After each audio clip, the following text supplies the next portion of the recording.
الحمد لله رب العالمين والعاقبة للمتقين والصلاة والسلام على سيد المرسلين أما بعد أعوذ بالله من الشيطان الرجيم بسم الله الرحمن الرحيم ما كان للنبي والذين آمنوا أن يستغفروا للمشركين ولو كانوا أولي القربى من بعد ما تبين لهم أنهم أصحاب الجحيم.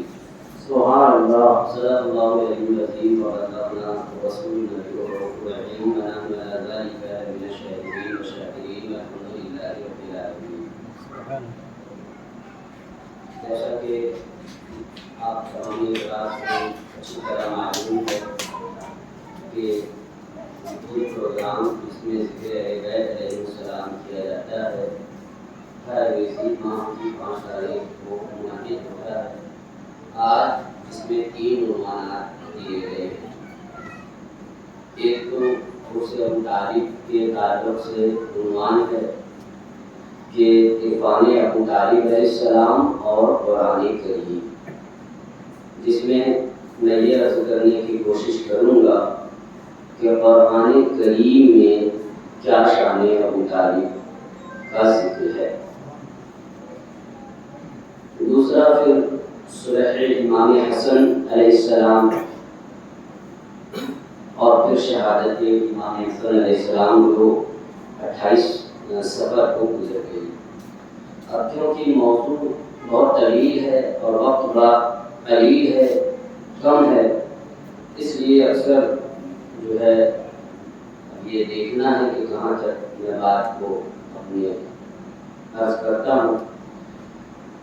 بہرحال ارادہ ان 3 عنوانات کو سمیٹنے کا ہے. اس کے پہلے کہ میں کچھ عرض و گزار آپ کے سامنے پیش کروں، بارگاہ رسالت ہدیہ صلاۃ پیش کرنا ہے. صلی اللہ علیہ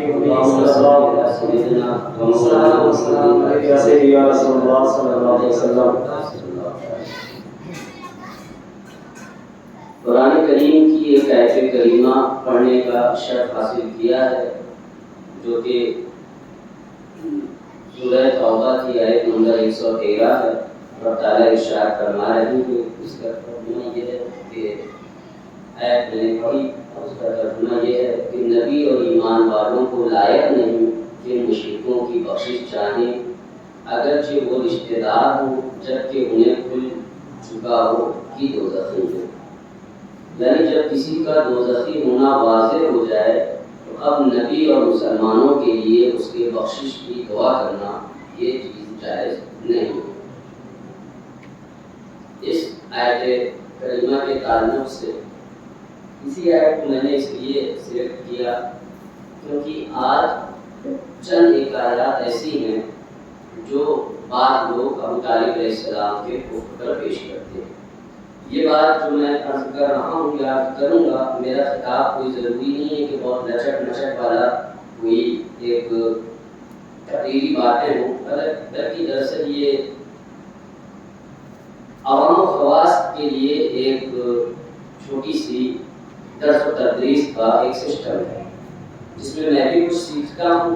ایسا نہیں ہے کہ میں کوئی یہاں سکھانے کے لیے بیٹھا ہوں، میں بھی کچھ سیکھتا ہوں اپنے بڑوں سے اور پھر اس کو آپ تک پہنچانے کی کوشش کروں. گفتگو جو ہے جتنی بھی ہو بہت لمبی گفتگو نہیں ہوگی، آدھا پون گھنٹہ 1 گھنٹہ، لیکن بڑے توجہ سے سننا ہے کیونکہ یہ بات کچھ علمی ہوگی، کتابی ہوگی، قرآن و سنت کی ہوگی، تو یہ تب تک سمجھ نہیں آئے گی جب تک کہ مکمل طور پر حاضر نہ رہا جائے. تو اس لیے اگر کسی کو یہ امکان ہو کہ مجھ کو دیر ہو گئی تو میں گھر جاؤں گا تو روٹی نہیں ملے گی، تو وہ لوگ ابھی سے فون کر دیں کہ تھوڑی آنے میں تاخیر ہو جائے گی، بہرحال ہماری سے روٹی محفوظ رکھی جائے اور بڑے سنجیدگی سے بات کو سننا. سب سے پہلی بات تو یہ ہے کہ اس بزم کا عنوان عرس ابو طالب کیوں رکھا، یعنی عرس ابو طالب منانے کی وجہ کیا. بعض لوگ کہہ سکتے ہیں کہ تمام ہستیاں ہیں، تمام اصحاب ہیں، آپ ان کا عرس نہیں کرتے، ان کا ذکر نہیں کرتے، یہ آپ کو کیا سوچی کہ آپ سے ابو طالب کا ذکر کرنا چاہتے ہیں.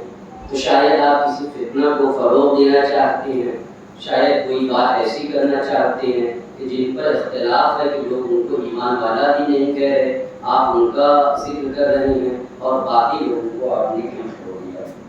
تو میں بتاتا ہوں کہ دراصل بات یہ ہے کہ پورے ہمارے زندگی کا جو پورا کا پورا ماخذ ہونا چاہیے وہ قرآن کریم ہونا چاہیے۔ ہم کسی اور کے تابع نہیں ہیں، نہ ہم کسی مولوی کی تصنیف کے تابع ہیں، نہ ہم کسی دوسری چیز کے تابع ہیں، ہم قرآن کے تابع ہیں۔ اور قرآن میں جگہ جگہ اہل بیت رسول اور رسول کے حرم کا ذکر ہے، رسول کے حرم کو، رسول کے گھرانے کو مقدس کہا گیا ہے، اور اس حرم رسول میں جو سب سے ممتاز اور سب سے پہلی اکائی ہے اور سب سے پہلی ہستی ہے وہ سیدنا ابو طالب۔ سبحان اللہ۔ ہم ابو طالب کا ذکر اس لیے کر رہے ہیں کہ ہمیں قرآن کہہ رہا ہے کہ ابو طالب کا ذکر کرو۔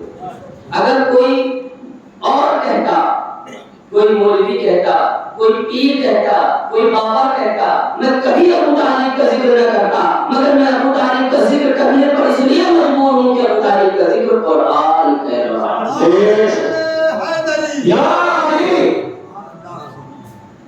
دوسری بات، نبی کا تقرب بہت سے لوگوں کو حاصل ہے۔ اب جب نبی سے جو جتنا قریب ہوتا ہے اس کی شان اتنی بلند و بالا ہوتی ہے۔ بڑے توجہ سے بات سنیں، جو نبی کے جتنا قریب ہو، آپ اپنے دور کے لوگوں سے کیوں ممتاز ہو؟ کیوں آپ اپنے لیے کہتے ہو کہ میں بہترین امت ہوں؟ کہا اس لیے کیونکہ ہماری نسبت نبی سے ہے۔ اولیاء کیوں آپ سے افضل ہیں؟ کہا وہ نبی کے زیادہ قریب ہیں، محدثین نبی کے زیادہ قریب ہیں، علم والے نبی کے زیادہ قریب ہیں، زہد والے نبی کے زیادہ قریب ہیں، اور تقویٰ والے نبی کے زیادہ قریب ہیں۔ تو اولیاء نبی کے زیادہ قریب ہیں۔ اب جو نبی کے جتنے زیادہ قریب ہے وہ اتنا ہی زیادہ قابل تعظیم ہے، قابل تعظیم ہے۔ اسی طرح اب آپ دیکھیں جو نبی پر سب سے بعد میں ایمان لایا وہ بھی صحابی ہے، لیکن السابقون الاولون جو پہلے ایمان لائے ان کا درجہ اور ہے کیونکہ وہ نبی کے ساتھ زیادہ رہے۔ اب جو نبی کے جتنا قریب ہوگا اس کی عظمت اتنا زیادہ ہوگی۔ تو صحابی کی عظمت اس لیے زیادہ ہے عام مسلمانوں سے کیونکہ وہ نبی کے قریب ہیں، مگر ان صحابی کی عظمت کو میرا سلام، ابو بکر عمر عثمان کی عظمت کو میرا سلام، ان کی عظمتیں، ان کی رفعتیں، ان کی بلندیاں میں سب مانتا ہوں، مگر یہ وہ ہیں جو رسول کے قدموں میں بیٹھتے ہیں۔ جو رسول کے قدموں میں بیٹھے وہ ابو بکر ہے، وہ عمر ہے، وہ عثمان ہے، اور یہ سب صحابی ہیں۔ لیکن جو رسول کے گوشۂ مبارک پہ تشریف فرما ہو، جو رسول کے جسم کا حصہ ہو، جس کے لیے فرمائے الحسن والحسین سید الشباب اہل جنہ، الحسین منی الحسن منی العلی منی، جس کو نبی لحم کا لحمی، جسم کا جسمی، شعر کا شاعری کہے، جسے قرآن نفس پیغمبر قرار دے، وہ علی بن ابی طالب۔ صحابی وہ ہے جو نبی کے قدموں میں بیٹھے، اہل بیت وہ ہے جو نبی کے جسم کا حصہ ہو، مگر ان دونوں کے مقامات ابو طالب تک نہیں پہنچتے۔ وجہ یہ ہے کہ جو نبی کے قدموں میں بیٹھے وہ صحابی ہے، جو نبی کے جسم کا ٹکڑا ہو وہ اہل بیت ہے، اور جس کے لیے قرآن کہے کہ اے لوگوں ہم نے ذات محمد کو ضم کر دیا جیسے چینی پانی میں ضم ہو جاتی ہے، جس کی ذات میں نبی کی ذات ضم ہو جائے وہ ابو طالب۔ تو ہم ابو طالب کا ذکر اس لیے کرتے ہیں کہ جو تقرب انہیں بارگاہ رسالت میں حاصل ہے نہ وہ کسی صحابی کو حاصل ہے نہ کسی اہل بیت کو حاصل ہے، کیونکہ جس بھی اہل بیت کو حاصل ہے تصدق ہے ابو طالب علیہ السلام۔ اور تیسری وجہ یہ ہے کہ ارے اور لوگوں کے تعریف کرنے سے کوئی دنیا دار خوش ہوتا ہے، اہل بیت کے تعریف کرنے سے اہل بیت اطہار خوش ہوتے ہیں، خود نبی مختار خوش ہوتے ہیں، شب کائنات کو پروردگار خوش ہوتے ہیں۔ تو میں نے یہ ذرا سی تمہیدی گفتگو کی، اب میں موضوع کی طرف آتا ہوں۔ باقاعدہ رسالت میں ایک بات ہے اس پر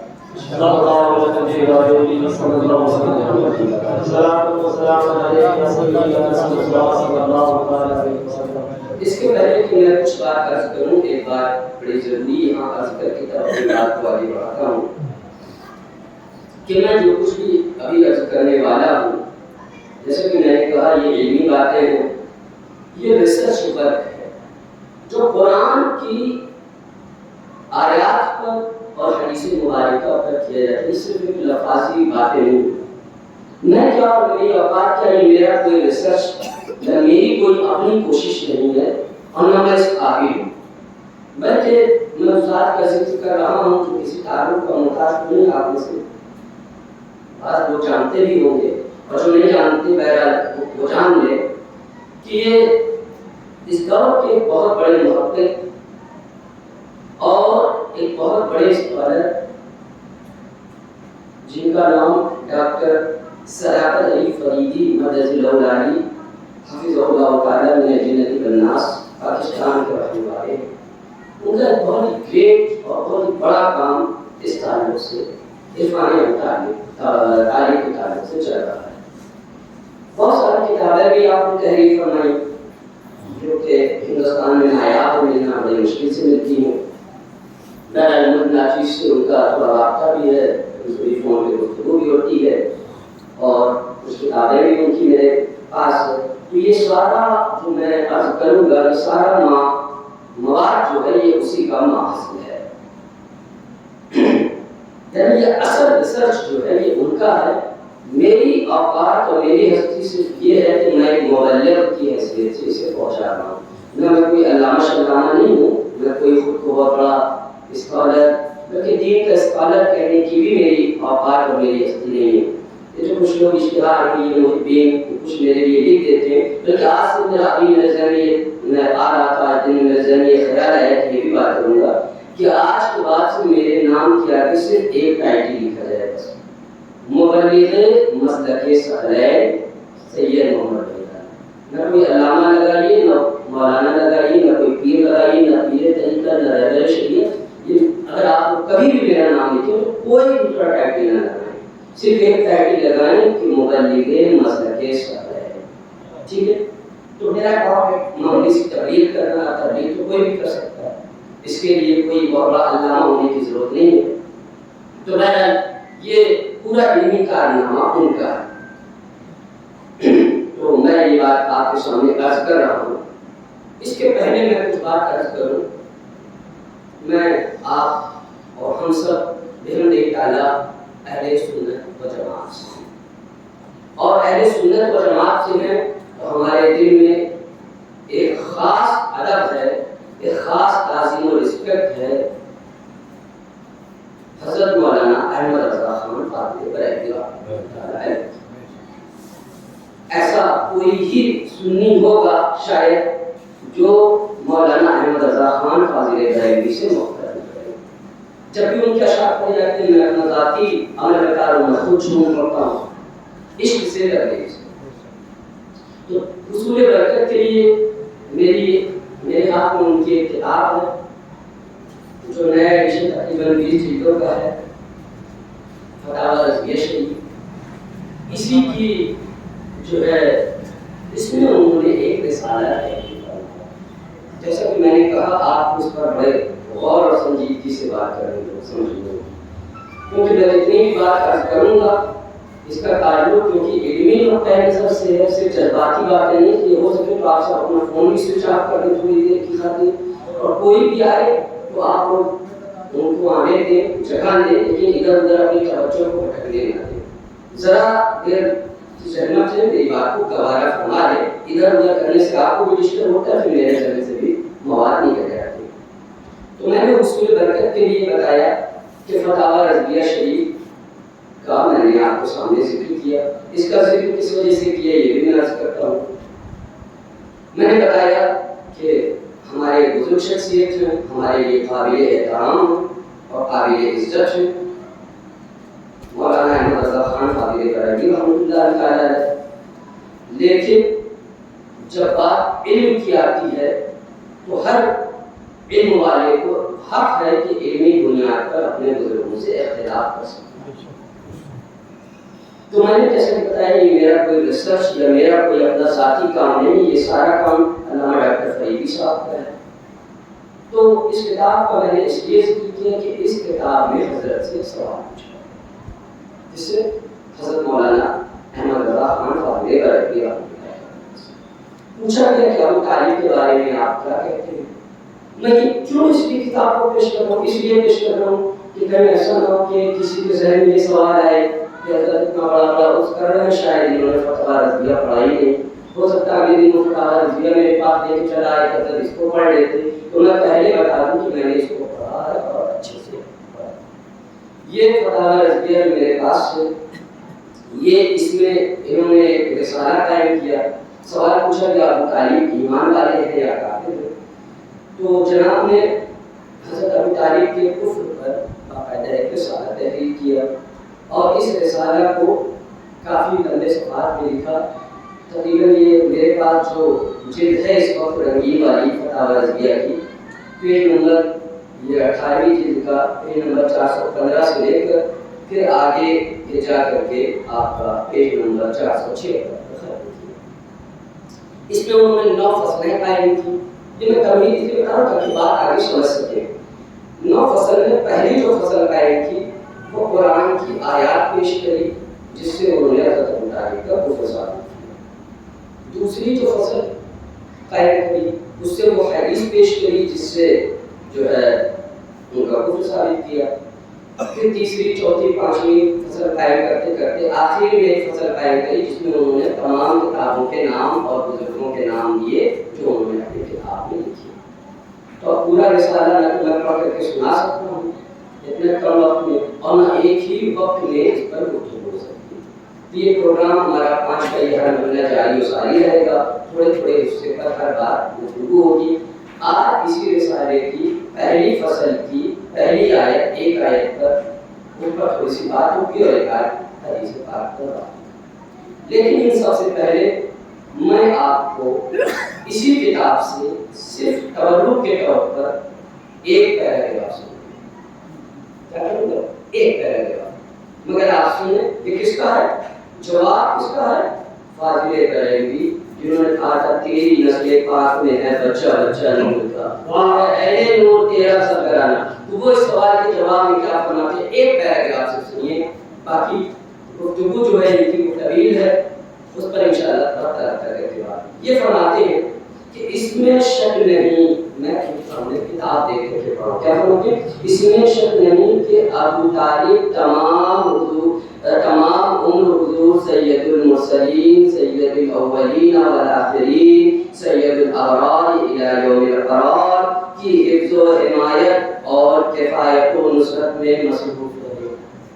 مطلب تمام عمر حضور کی سیوا کرتے رہے, حضور کی خدمت کرتے رہے اور حضور پر قربان ہوتے رہے.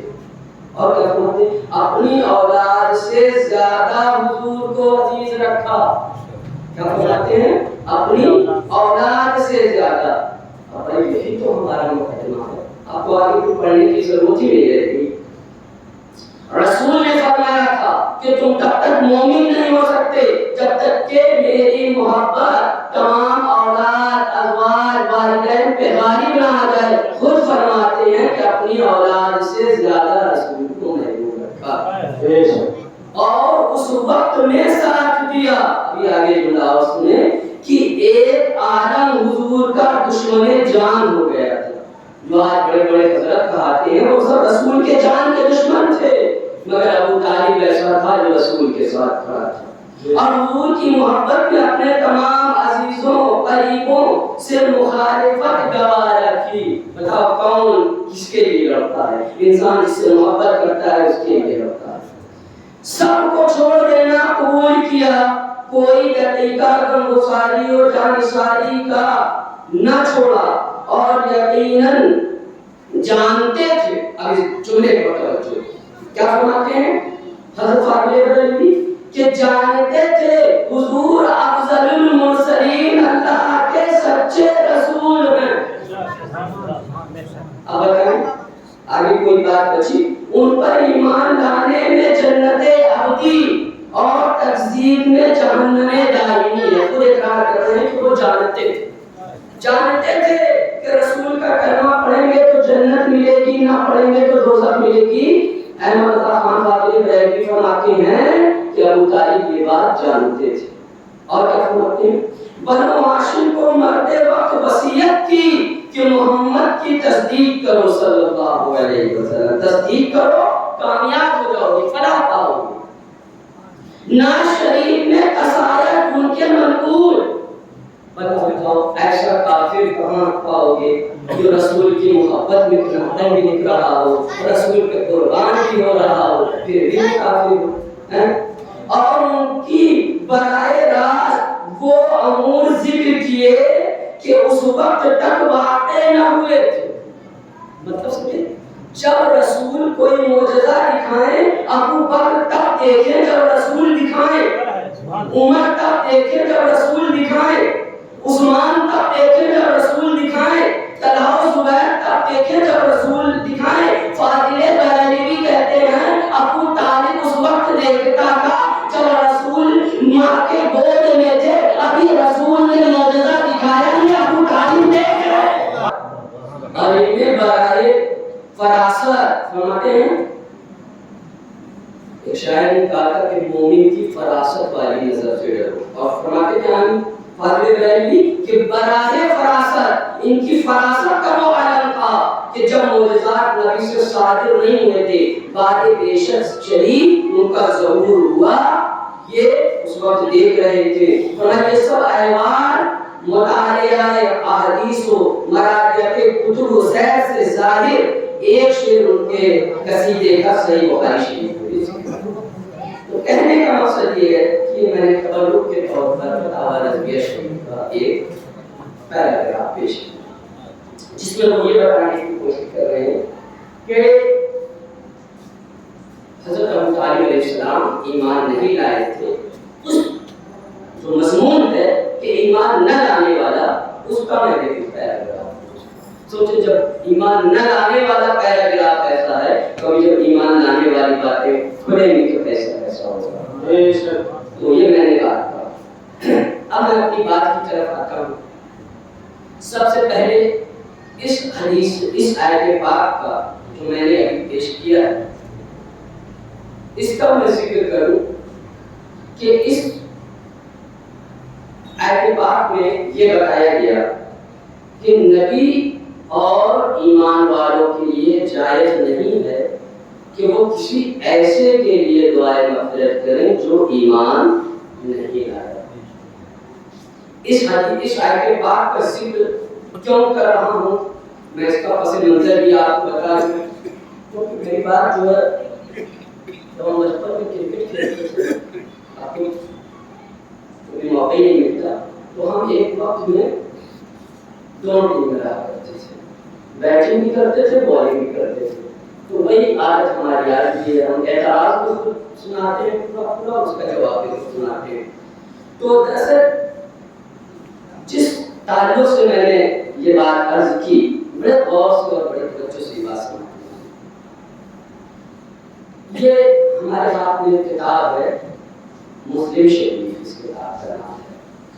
تو میں عربی متن نہیں پڑھوں گا کیونکہ وقت بھی زیادہ نہ لگے, اور کہیں کہیں اردو متن بھی نہیں پڑھوں گا بلکہ صرف اس کا مفہوم بتا دوں گا. یہ اس کی جلد نمبر 1 اور صفحہ نمبر 56 پہ یہ حدیث نمبر 40, اس میں ایک ذکر ہے. وہ کیا کہ ایک صحابی رسول مسیب بن حزن رضی اللہ تعالی عنہ, یقیناً صحابیت کے عزت کے قائل ہیں, اور جو بھی صحابی ہیں ان کا نام قابل عزت و احترام ہے. وہ یہ کہتے ہیں کہ رسول اکرم صلی اللہ علیہ وسلم جس وقت سیدنا ابو طالب علیہ السلام کے رسالہ مبارک کا ذکر وقت آیا تو آپ ان کے پاس حاضر ہوئے اور وہاں دو لوگ پہلے سے موجود تھے. ایک شخص ابو جہل تھا اور دوسرا امیہ. یہ دو کافر جو ہے وہاں موجود تھے. رسول اکرم صلی اللہ علیہ وآلہ وسلم نے اس وقت یہ فرمایا کہ اے چچا کلمہ پڑھ لو. ابو طالب علیہ السلام سے کیا فرمایا؟ میرے آقا نے کہ کلمہ پڑھ لو. تو کافروں نے ابو جہل اور امیہ نے کہا کہ کیا آپ اپنے بیٹے پر ایمان لائیں گے، اپنے بھتیجے پر ایمان لائیں گے؟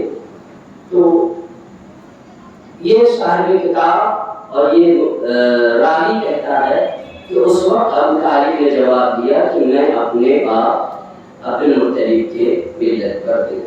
یعنی انہوں نے کلمہ نہیں پڑھا.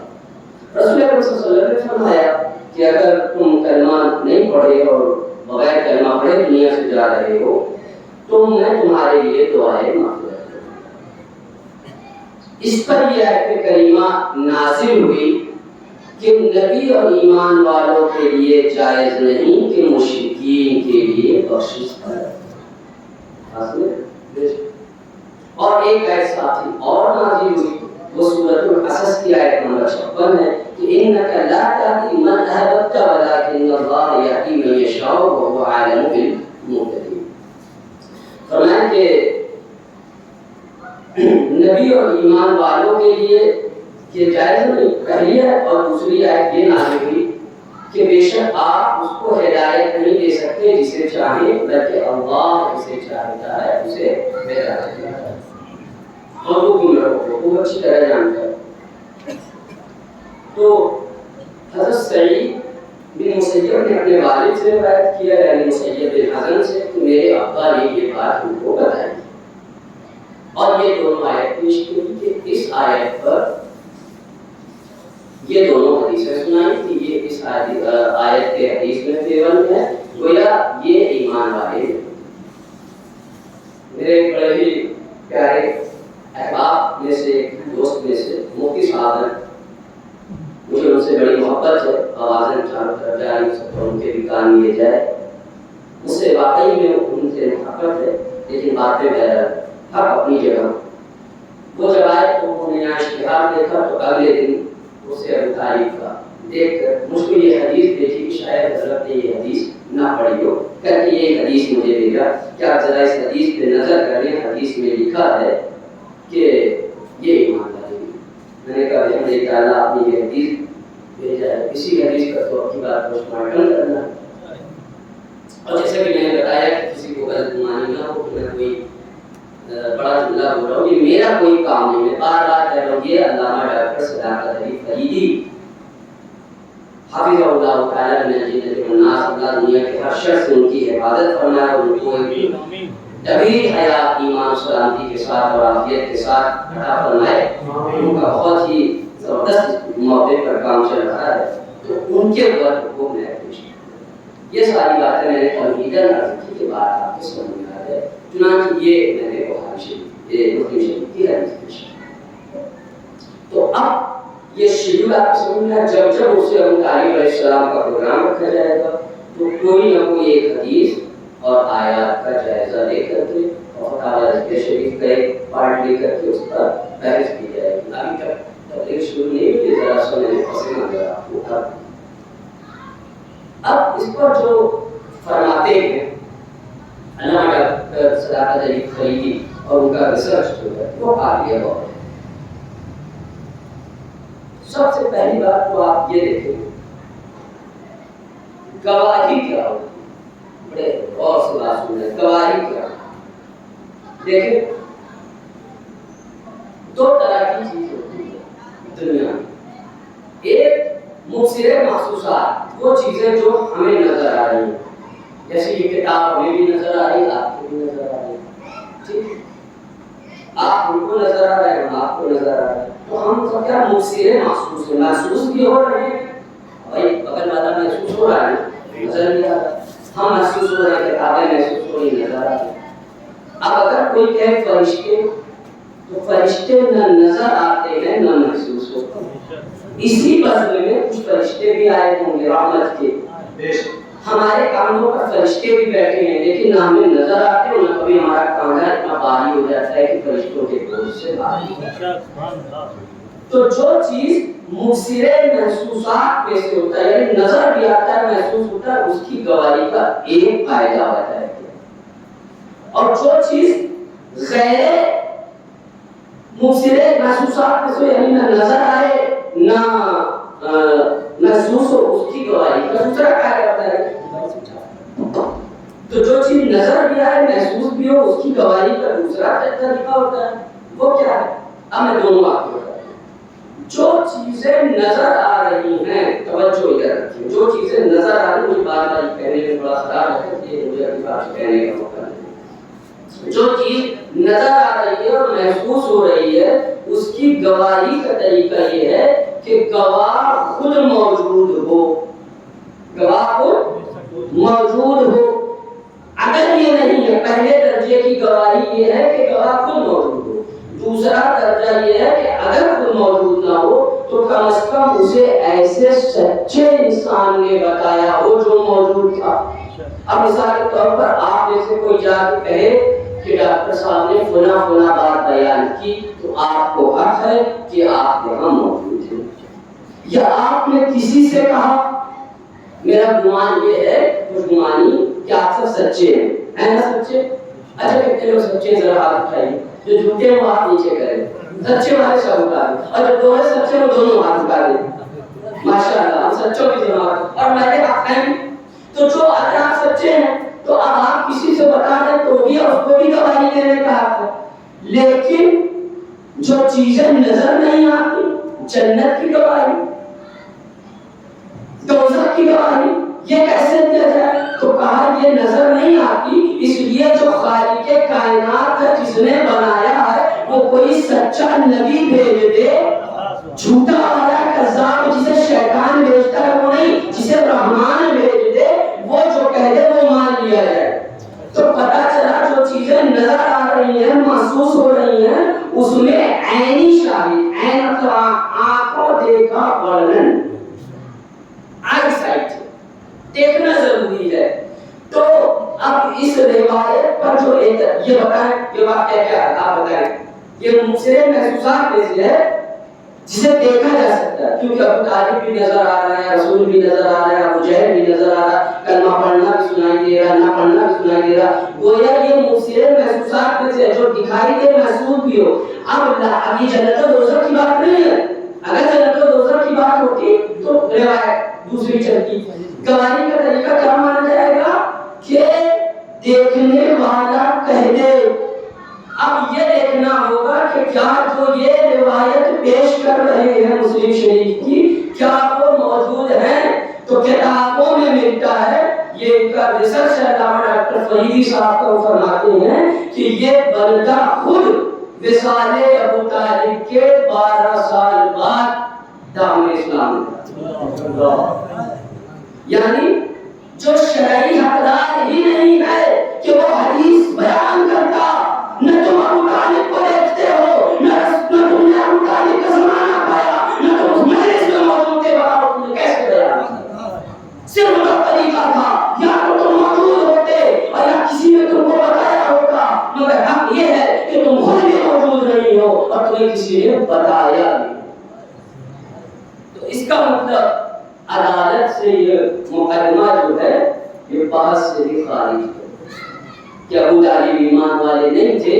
یہ جس کے دعوے پیش کیے جا رہے کتابوں میں، روایت کا حال یہ ہے کہ ان کا سرے سے وجود ہی کوئی نہیں۔ دراصل بات یہ ہے ذرا سا یہاں کر کے بتا دوں، آپ کہیں گے تو حدیث ہے تو گناہ پڑ جائے گا، ایسا کیسے کہہ سکتے ہیں؟ نہیں، ایسا کچھ نہیں ہے۔ بات یہ ہے کہ کچھ حدیثیں جو رسول کا پیغام ہے، ہر حدیث رسول کا پیغام ہے، مگر کچھ باتیں ایسی بھی ہیں جسے ان لوگوں نے، جسے علی نے واصل جہنم کیا تھا، ان کی اولاد نے علی کے باپ پر تہمت لگانے کے لیے کتابیں لکھی ہیں۔ واہ واہ واہ، بے شک ہے. تو میں یہ عرض کر رہا ہوں کہ نہ آپ موجود تھے اور نہ ہی آپ کو کسی نے بتایا.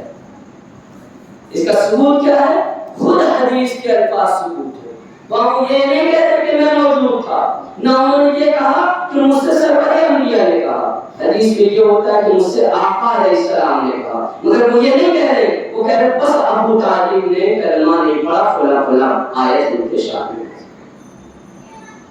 اور دوسری بات میں عرض کروں، جب علامہ ڈاکٹر صلاح علیہ فریدی فرماتے ہیں اپنی کتاب میں، اسی ایک کتاب میں نے اس کتاب کو بھی نکالا، پڑھا اور غور کیا. وہ فرماتے ہیں جب اس آیت کا شان نزول دیکھتے ہیں تو کیا پتہ چلتا ہے کہ جو اس میں آیت ہے وہ نازل کب ہو رہی ہے. وہ کہتے ہیں کہ آیت سرکار ابو طالب کے وصال فرمانے کے 12 سال بعد. 12 سال بعد. گویا کہنے کا مقصد یہ ہے کہ اللہ کا فرمان ہے نبی مشرک کے لیے دعا نہ کرو. کون برا نے کہا؟ ابو طالب. گویا 12 سال تک اگر اس حدیث کو صحیح مانو گے تو ماننا پڑے گا کہ 12 سال تک نبی غیر شرعی کام کرتا تھا. آؤ دیکھو ابو طالب پہ الزام لگانے کا کیا نتیجہ نکلتا ہے. ارے تم الزام ابو طالب پہ لگاؤ گے، الزام ذات خدا بندے تعالیٰ پہ لگاؤ. یعنی نبی جو دوسروں کو شریعت سکھانے کے لیے آتا ہے وہ 12 سال تک نعوذ باللہ غیر شرعی کام کرتا رہا. اب آپ کہیں گے اس کا جواب کچھ لوگوں نے یہ دیا کہ بھائی پہلی بات جب سوال یہ کیا گیا کہ بتائیں آیت تو 12 سال بعد نازل ہوئی ہے، کیسے اللہ تعالیٰ یعنی نبی بھی غیر شرعی کام کرتا رہا. اور نعوذ باللہ وردار اس کے لیے فرمایا اللہ لا الہ الا هو الحی القیوم لا تأخذہ سنۃ ولا نوم. گویا یہ کہنا چاہتے ہیں اللہ تعالیٰ 12 سال تک نیند میں رہا. اللہ 12 سال تک سوتا رہا. 12 سال بعد اچانک اللہ جاگا اور کہا یہ کیا ہو گیا؟ لیکن نبی غیر شرعی دعا کرا جبریل جلدی جاؤ. تو گویا تم یہ کہنا چاہتے ہو کہ نبی غیر شرعی کام کرتا رہا، اللہ سوتا رہا. نعوذ باللہ من ذالک. اس میں کوئی فلاح نہیں اور اس عقیدے میں کوئی بہتر نہیں. کچھ لوگوں نے جواب یہ دیا کہ وہ بعض آیات 2 مرتبہ نازل ہوئی ہے. مولوی صاحب ہو سکتا ہے یہ آیت بھی 2 مرتبہ نازل ہو کیونکہ اس آیت کا مدینے میں نازل ہونا کنفرم ہے. اس کے پس منظر میں تمام کتابیں موجود ہیں. اب واقعہ بھی میں آپ کو جلدی سناتا چلوں. یہ آیت پاک یا بیت مدینہ منورہ میں نازل ہوئی. اللہ کے رسول نے اس آیت پاک کو ابو بکر کو دے دیا رضی اللہ تعالیٰ عنہ، چاہے کفار کو سنا دو مکہ میں جا کر. ابو بکر صدیق جانے لگے، اللہ کا حکم آ گیا اے نبی اس کو کوئی اور نہ سنائے، یا تو آپ خود سنائے یا جو آپ کے مثل ہو سنائے. نبی نے پیچھے علی کو روانہ کیا. اے علی تو وہ ہے جس کے لیے رفع ناتا ہے کہ تو میرا نسل ہے، تو جا ابو بکر سے لے لے. علی آگے بڑھ کر کے ابو بکر سے لیا، مگر ابو بکر کا یہ جذبہ محبت دیکھو. ابو بکر نے یہ نہیں کہا کہ ہم کو ملی ہے ہم ہی سنائیں گے. کہا ہے علی اگر تمہارے لیے حکم ہو گیا تو میں روکا رکھو، تم جاؤ. نبی نے مجھ کو روک دیا، میں رک جاتا ہوں اس لیے کہ ان کو قرآن کیا ہے پتا تھی کہ ما آتاکم الرسول فخذوہ وما نہاکم عنہ. تو پھر آگے مولا کائنات مولا علیہ السلام جاتے ہیں اور یہ حدیث پاک یہ آیت پاک سنا. تو وہ مدینہ طیبہ میں اس کا نازل ہونا کنفرم ہے. اب دوسری بات یہ ہوئی کہ کچھ لوگ کہتے ہیں شاید 2 بار نازل ہو. مکہ میں بھی ابو طالب کے وقت بھی نازل ہوئی ہو، مدینے میں بھی. تو پھر میں کہتا ہوں تب تو نبی کے اوپر دوہرا اعتراض ہے. تب تو نبی ڈبل مجرم ہوں گے نعوذ باللہ. ایک تو یہ خدا نہ مانا کرتا تب کیا کرتے تو چلتا، پتا چلا خدا منع بھی کر رہا ہے مگر نعوذ باللہ نبی اتنا ضدی ہے کہ وہ ضد میں دعا کیے جا رہا ہے. تو جو نبی خود شریعت کو نہیں فالو کرتا وہ دوسرے کو شریعت کیا سکھائے. تو اس سے ثابت ہوا اس ایک حدیث کو ماننا یہ اتنا بڑا زہر ہے کہ نعوذ باللہ نبی پر بھی اعتراض ہے، اللہ پر۔ اور بہت کچھ تھا کہنے کو، مگر میں اس آیت پاک اور اس حدیث کے تعلق سے چند باتیں کروں۔ اب میں یہ بتانا چاہتا ہوں کہ حقیقت میں ابو طالب کیا ہے، حقیقت میں ابو طالب کیا ہے۔ یہ تو اعتراض والی بات تھی نا کہ جو حدیث جو آیت ابو طالب کے لیے نہیں نازل کی گئی اس کو ابو طالب کے ہتھے چڑھا دیا گیا۔ اب آپ دیکھو اللہ ابو طالب کے بارے میں کیا کہے گا۔ جو اللہ ابو طالب کے بارے میں کہے ہم اسے مانیں گے، جو کوئی ملا کہے ہم اسے نہیں مانیں گے۔ اب اللہ کیا کہتا ہے؟ اللہ کہتا ہے کہ اے نبی آپ بتائیں، میں نے آپ کو یتیم پایا، تو آپ کو جب میں نے یتیم پایا تو آپ کو کسی ایسے ویسے کے سپرد نہ کیا، بلکہ فرمایا کہ جب میں نے آپ کو یتیم پایا تو آپ کو اپنی آغوش رحمت میں جگہ ہے، آپ کو کیا کیا؟ اپنی آغوش رحمت میں جگہ دے دیا۔ اب جب میں نے قرآن کی آیت پڑھی، نص قرآن ہے، اپنی آغوش رحمت میں، یعنی رحمت جس کو ڈھانپ لے، آغوش مطلب ڈھانپ لے، یعنی اللہ کہہ رہا ہے میری رحمت نے آپ کو ڈھانپ لیا۔ اب جب میں نے رسول کو دیکھنا چاہا کہ دیکھوں رسول کو ڈھانپا کس نے ہے، کیونکہ جو رسول کو ڈھانپ رہا ہے وہ اللہ کی رحمت ہے۔ اب جب میں نے اس ڈھکن کو دیکھا، اس جھبلے کو دیکھا، اس آغوش کو دیکھا جس میں رسول ڈھکے ہوئے تھے، تو پتا چلا وہ آغوش کوئی دوسرا نہیں ابو طالب ہے۔ پتا چلا تم ابو طالب کو کچھ بھی کہو، خدا جسے اپنی رحمت کہے وہ ابو طالب ہے۔ اسی لیے میں کہتا ہوں کہ ابو طالب کے مقام تک کوئی صحابی یا کوئی اہل بیت نہیں پہنچ سکتا۔ وجہ یہ ہے کہ سب کو خدا کی رحمت کی ضرورت ہے، اور جو خود خدا کی رحمت ہے وہ ابو طالب ہے۔ اس آیت کی تفسیر میں کوئی بھی تفسیر اٹھا کر کے پڑھے، اردو کی پڑھے، عربی کی پڑھے، آج کی پڑھے، 100 سال پرانے کی پڑھے، جب بھی آپ اس کو پڑھیں گے سب میں ایک لفظ آیا ہے، وہ کیا ہے کہ اے نبی میں نے آپ کے امن میں آپ کو ضم کر دیا ہے۔ ضم کا مطلب میں نے آپ کو بتایا گھول دیا۔ کیوں گھول دیا؟ اور ذرا دیکھو ابو طالب کیسے سو رہا ہے۔ یہ رسول ہے، یہ ابو طالب ہے، ایسے چپک کے سوتے تھے کہ جب سانسیں نکلتی تھی ایک دوسرے کے لمس کو اور ایک دوسرے کی سانسوں کو محسوس کرتے تھے۔ نبی کے لیے خدا کہے کہ مشرک سے دور ہو جاؤ تو جا کے پڑھو کس سے نبی دور ہو گئے، اور کس سے کہہ دیا کہ آج کے بعد میرے سامنے نہ آنا، کلمہ قبول ہے مگر دور رہنا۔ وہ ناپاک تھے اور جسے اپنے بغل میں سلاتے تھے، جس کی سانسوں سے سانسوں کا ٹرانسفر ہوتا تھا، وہ سبحان اللہ سبحان اللہ۔ اور جسے قرآن خدا کا اعتماد کرے، جسے قرآن خدا کی رحمت کہے، وہ سیدنا ابو طالب علیہ السلام کی ذات۔ اگر اللہ نے حیات کو شیئر انشاءاللہ الرحمن اس پر مزید تفصیلات آگے پیش کی جائے گی۔ میں اس ٹاپک کو یہی کلوز کرتا ہوں۔